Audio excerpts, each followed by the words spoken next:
Carlos, thank you so much for being on the podcast with me. Really appreciated. You and I have known each other for quite some time, and honestly, you're one of the people in this industry that I've been quite impressed with. Oftentimes, I come to you for advice, and I've appreciated it so much. Um, and as we honestly, as we dive into it, a lot of people know about you, Alcanza, site networks, etc. Um, but there's a lot of conversation centered around sponsors, CROs, technology, innovation, um, and honestly, what ultimately succeeds or fails from a trial perspective. I'd love your perspective, given your position within the industry. Where do you see that, honestly, like the biggest disconnect for today? Sure. Well, it was, thanks for having me. I want to just reiterate also how I've gotten to know you over the years. Has been great to see your organization continue to evolve and succeed. And obviously, you're very entrepreneurial and you're very connected and very active in the industry. So excited to be here with you today on your podcast. Back to the short question you asked. Unfortunately, there is no short answer to that. But when you look at the landscape today, and there's really kind of I say four stakeholders that don't even include the patients, right? That we're here for. It's the sites, the sponsors, the CROs, and all the technology and technology partners. And that's a really broad ecosystem now. It's not just the actual tech itself, is all these other providers that are partnering with anybody running site trials with or without technology to a certain extent. And I still, when I look back at what's working, what's not working today, is there is still an incredible amount of inefficiency between all the parties, all the stakeholders, when they're either trying to get a trial planned and started, and then when a trial is going, it takes a significant amount of time to communicate and signal when something's not going right. Because ultimately, everybody wants to do the right thing. Again, whether you're a site, whether you're a sponsor, whether you're a CRO or a partner, but there's so many players, so many parties involved that when something doesn't go right, and guess what? It always will continue to happen. It's just that signal that we need to stop and fix this. Unfortunately, people are focused on the next thing. And we're not going to get there until we fix whatever is broken or whatever isn't working to get to the next thing, right? And so I think communication is one of the biggest challenges that still exists today. And if you look around a lot of the initiatives that exist in the industry, it's still trying to solve that, whether it's with technology, with process, or just better relationships. So I'll pause there to see if that addressed the question that you were aiming at. Yeah, no, I think I completely agree, right? Like, I just put a post over the weekend about how when we, even from an entrepreneurial perspective, when we do business with people, for the people, more than it is for the money. The money will come in later on, right? And I think it's similar in clinical trials, right? Where it's a complex niche industry in so many ways, and communication and connections matter the most, because then if I have a problem, I should be able to just pick up the phone, Carlos, hey, what's going on there? How can I help? What's going on, right? And I feel like this definitely goes a lot further. So over the past 3 or 4 years, we've been working a lot with sites and site networks. But one of the things that kind of keeps coming up and things that we think about a lot is, where do you feel, I guess, from an operational perspective, what pressure on sites do we see that has increased the most over the last 3 years or so? Well, I think that there's a couple of different things. One is technology continues to increase and it's getting faster. I think you would agree that AI in particular, you couldn't go to a conference in the last 12 months and not run into somebody asking about AI, selling a AI solution, or talking about AI, right? That this is something you should be focusing on. And so I think that's not in the last 2, 3 years. That's in the last 12 months. And the landscape has changed incredibly fast, faster than before. Before it was, you had a lot of, I'll say, patient-centered solutions, whether it was patient recruitment, patient stipends, patient travel. That was a huge effort, right, in the last 3 years. So I do think it's all these solution providers with technology and now specifically with AI enabled solutions. I think sites are really struggling to keep up. And when you talk to the majority of sites, I think many of them are still looking at what are the basic fundamental things that we need to be successful in a business. And one of them is just access to data, what's happening in your trials, what's happening in your business, what's happening in the industry. And it's pretty overwhelming. I can't imagine if we didn't have the infrastructure that we have at Alcanza, how does a single site get all that information about their business, their trials, and the industry? And so I think that is becoming more and more of a challenge is where do you go as a site? Where do you turn to as far as technology, as far as a provider, a partner? Do you build it? Do you buy it? Do you partner? A lot of moving parts. So it's not as simple as when clinical research started, a long, long time ago. How much of this do you feel has been more of a hype around the AI that you've seen? Uh, I'm not a technology background expert. So I go to a certain level and that's it. So I surround myself with very smart people. And what I've seen AI do for our organization, it's giving our team members tools to be a lot more efficient. So we look at AI as how are we going to be able to be more efficient, i.e., do more with the same level of team member strength that we have today. Some companies are looking at, and there's fear that AI is going to reduce the workforce. We're in growth mode, so we're not looking at reducing our workforce. We're looking at how do we keep up with the pace and finding good people, training people to a certain level of proficiency. It's very hard. And guess what? Now with AI, if we can do more with the same amount of team members, and also AI is helping us focus the training on more value-added, I'll say value-added activities. I can tell you some of the things that AI is doing for us is we're able to produce an output that historically may have taken 8 to 12 touch time hours over the course of a week and more. It can be done in minutes. Minutes. I mean, it's mind-boggling. Yeah. And to me, that allows us to have better efficiency, consistency across individuals, and much easier way to get to consistency. Yep. And then individuals can then focus on some of the more complex tasks, the value-added tasks. So I think the hype is on both sides that AI is going to solve everything. I don't think so. I think there is a place for AI, but I think the organizations have to be able to responsibly look, where does it fit in? What is it that you're going to want to achieve? Again, efficiency, maybe others, rightfully so, they need to be able to do the same with less if they're not growing. But how are they going to actually execute that? People can't just walk into work one day and say, I'm going to produce my own AI either, right? I mean, we have an infrastructure for that, a team that focuses on that, but there's partners out there that have it. So that's what I said earlier. You buy, you build, or you partner.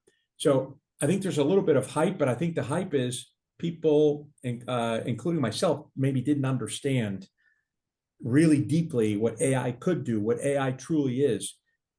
And I love listening to lectures or presentations about how different partners are implementing AI solutions as add-ons to their services. It's extremely educational, mind-boggling too, but because you realize, where was this 5 years ago? Nowhere to be found in our radar, and now it's right here. Yeah, it's available at your fingertips. So if we shift a little bit towards sponsors, right? So what do you feel, what is it that sponsors are consistently underestimating about the site capacity, right? We talk about patient recruitment, number of beds, in the right investigators, etc. So when you guys go out and bid on studies, you've seen it all, probably, I would assume, but would love your thoughts on that. So I think for us as a multi-site research corporation, what we find a lot is sponsors have their infrastructure and framework that for some reason still continues to be very much centered around site to site relationship or even to the specific PI. And what happens is when you're dealing with the volume that they're dealing with, oftentimes they ascribe capabilities to different sites. So it's hard for them to keep track because they're still trying to do it site by site, as opposed to taking it to the next level and saying for Alcanza or other companies that have multi-sites in their umbrella, there's a single point of contact. However, instead of dealing with that single point of contact, their systems, processes are still geared at site to site. And I was just talking to a sponsor a few weeks ago at a meeting, and she said, we want to change. We see the benefit of dealing with a single point of contact, but we're not structured for that. And therefore, we're not ready for that. And it's going to take some time. So I do think that there is that disconnect. Sites are growing in capability, either single site to multi-site or single therapeutic to multi-therapeutic. And the sponsors are still almost looking at a site as a single PI.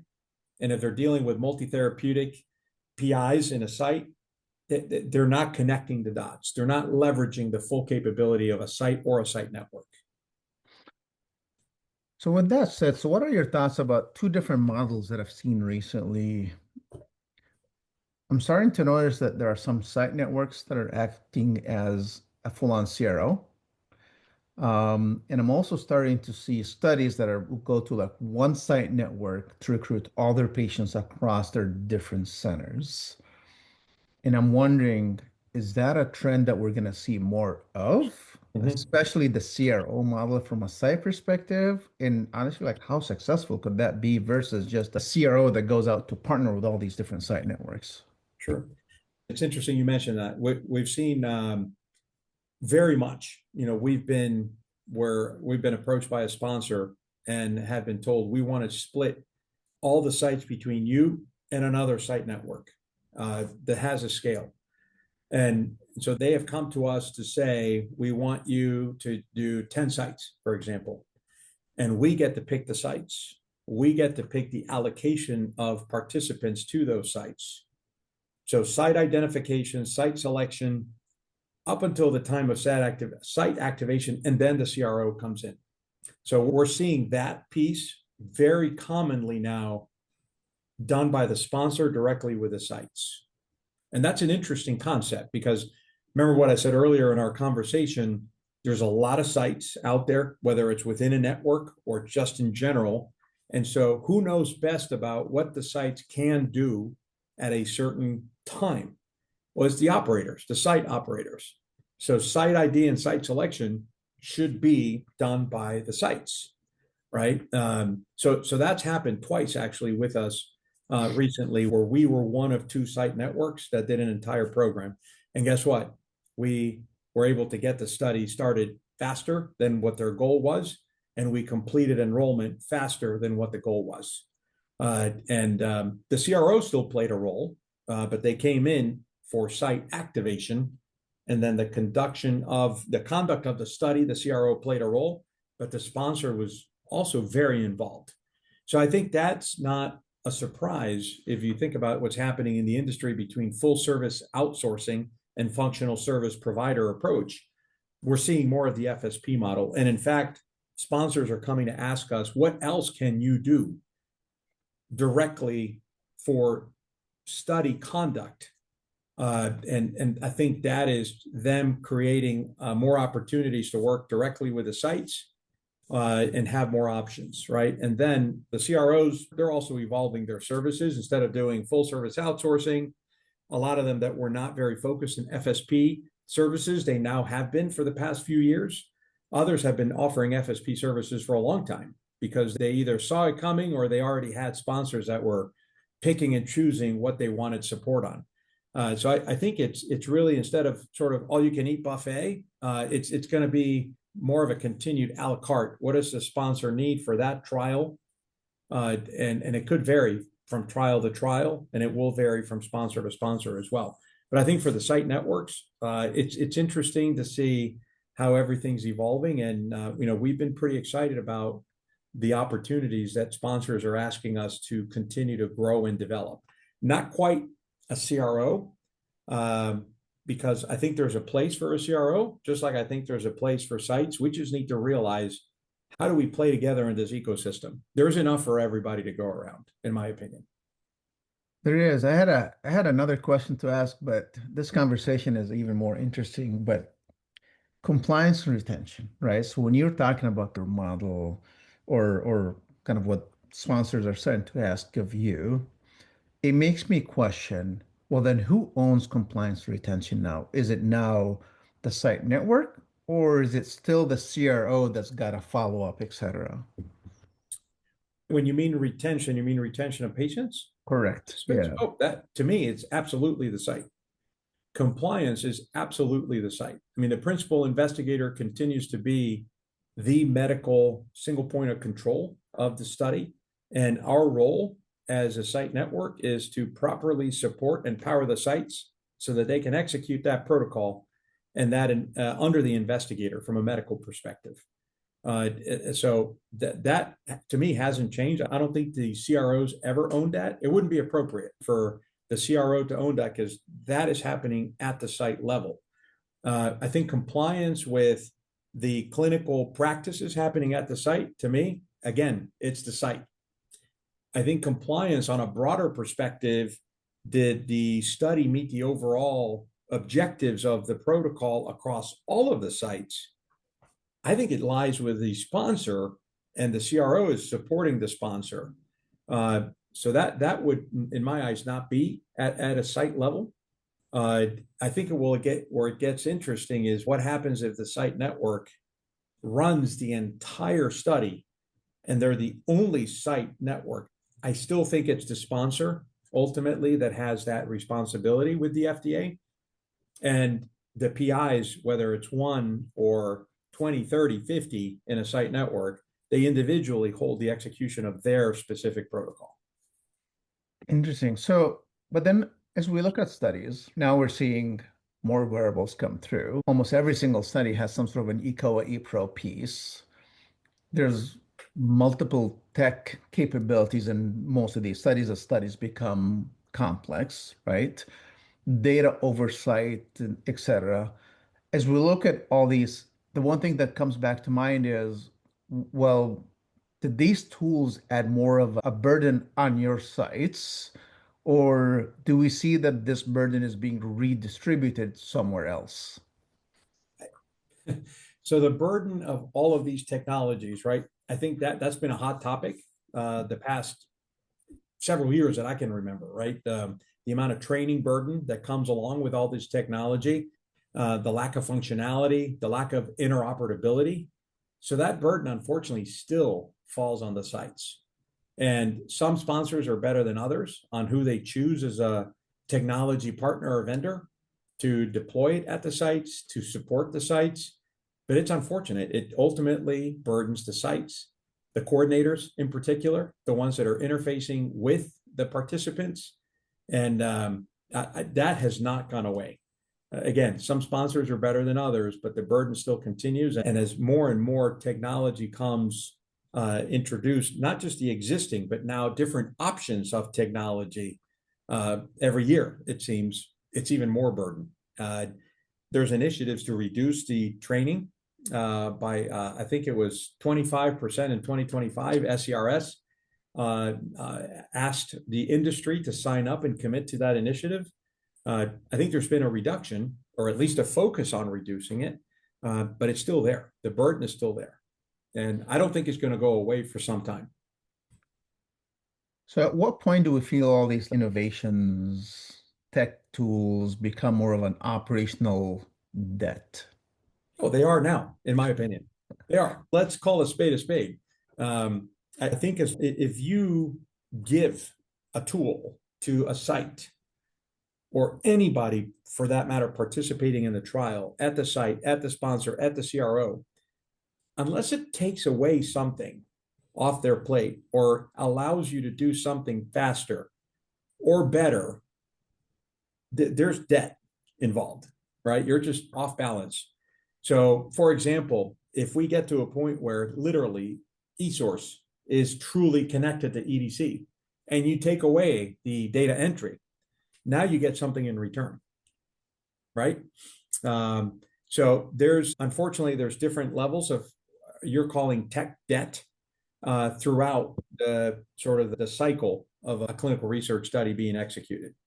But I think overall, there's still plenty of tech debt to go after and eliminate, or at least reduce substantially.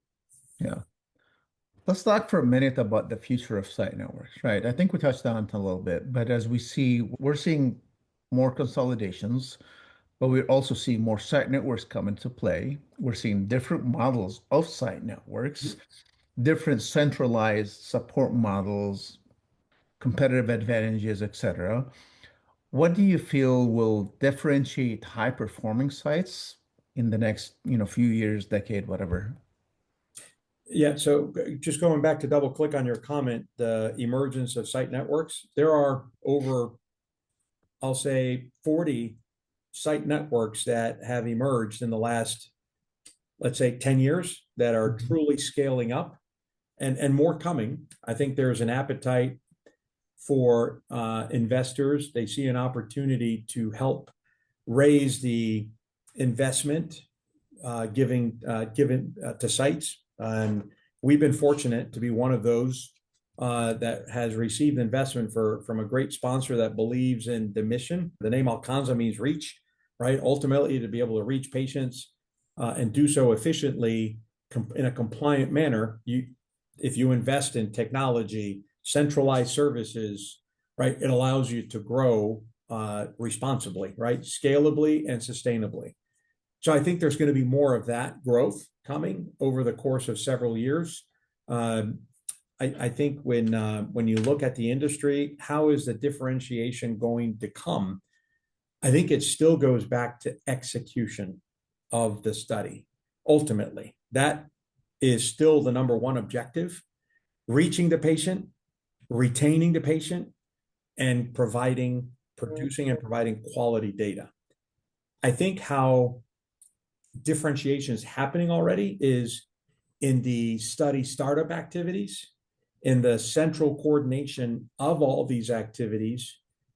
I think as sponsors continue to want to do more with sites, unless they're going to plan on continuing to grow their infrastructure, they're depending more on the site networks to have their infrastructure to make working with them and all of the sites, the multi-site activity, more efficient and effective. To me, those are several of the factors. And then later, too, is what other services can a site network provide? Again, just to increase the partnership and ultimately still deliver with the original outcome, which is patient recruitment, patient retention, and quality data. Without that, none of the other stuff matters. Yeah. This is gonna be interesting. I feel like it's every time I look at it and I feel like this is it. I feel like there's more coming. So it's interesting how we're scaling up as an industry, all the different ideas that comes around this as well. And that's what's happening in the US. It's starting to happen ex-US. Yeah, we're starting to see it like Germany and Netherlands are actually two that we're starting to see more movements in there in that aspect. But if you were to ask, if there's one thing that you want the sponsors to improve tomorrow from a trial execution perspective at the site level, what would that be, and what is the biggest impact it would have on the site networks? So I'll say the same thing I've been saying for the past several years. If we could plan what are the needs that a sponsor is going to have 3 to 4 years from now? Not at the study level. Let's go to the patient and therapeutic or indication area level. Then site networks, especially the ones that have scaled to be multi-site research corporations, they could plan to see what is the patient or participant activity volume that they're going to need. And then we could be more proactive to engage the community, identify those participants even before a study gets identified. Because what's still happening today, more often than not, is sponsors have a pipeline, but then you don't have a whole lot of information until it becomes a study. And if it becomes a study, it's off to the races. Um, I'm watching my clock because I know we're nearing end. So I have two questions. Last time you and I met in Philadelphia, we talked about the why. Do you mind sharing your why? Why you're doing this? Why you're in this industry? Why Alcanza? So Alcanza for me was, we need to be able to do this better. We need to reach patients more efficiently and effectively. And that's what Alcanza means. It means reach in Spanish. That's the why for Alcanza. Why I'm so passionate about being in this industry. Unfortunately, we all have a story, and my story starts with my grandmother. She passed away from Alzheimer's. And then now my mother has been diagnosed with a different kind of dementia, frontal temporal dementia. My Uh, aunt, her sister, has been diagnosed with Alzheimer's. All of their cousins, female cousins, have some form of dementia. I have 8 sisters, I have 3 daughters, and I have 1 granddaughter, all female. And so for me, I would love to defeat dementia in my lifetime. And if Alcanza can help contribute towards defeating dementia, and we do focus on dementia trials in several of our site locations, that would be one of my biggest accomplishments that I would be super proud of. So that's my personal why. And then with the Alcanza why, I'm hoping we're going to make a pretty big dent to defeat dementia. love it. Uh, Last question. So usually I end the podcast with not knowing who would come in next. What would be the one question that you would want to ask that person? But before you to answer that, the question for you is, given where you are today, what is the one thing that you wish to achieve over the next 3 to 5 years? So where we are today, I would like to expand our reach, pun intended, beyond the United States. There is a tremendous opportunity to do what we're doing in the US in terms of scale, technology, centralization to properly support and power the sites. And if we truly want to reach a global population, we have to be global. And right now we're in the United States and 12 states in Puerto Rico, continuing to grow in other states, but not yet outside of the US. So in 3 to 5 years, I would like to look back and say, we successfully did this in multiple countries around the world. Love it. Now, what will be your question for the next podcaster? So I always like to ask, knowing what you know today, what would be the one thing you wish you had a do-over or you would do differently today? I love it. Carlos, thank you so much. Really appreciate the conversation. Appreciate you being here. This is such an important discussion. Innovation, honestly, it only matters if it works and how it's working at a site level. So, with all that, thank you so much. Appreciate you being here. Appreciate you having me. And as always, I really enjoy talking to you. Likewise. Take care.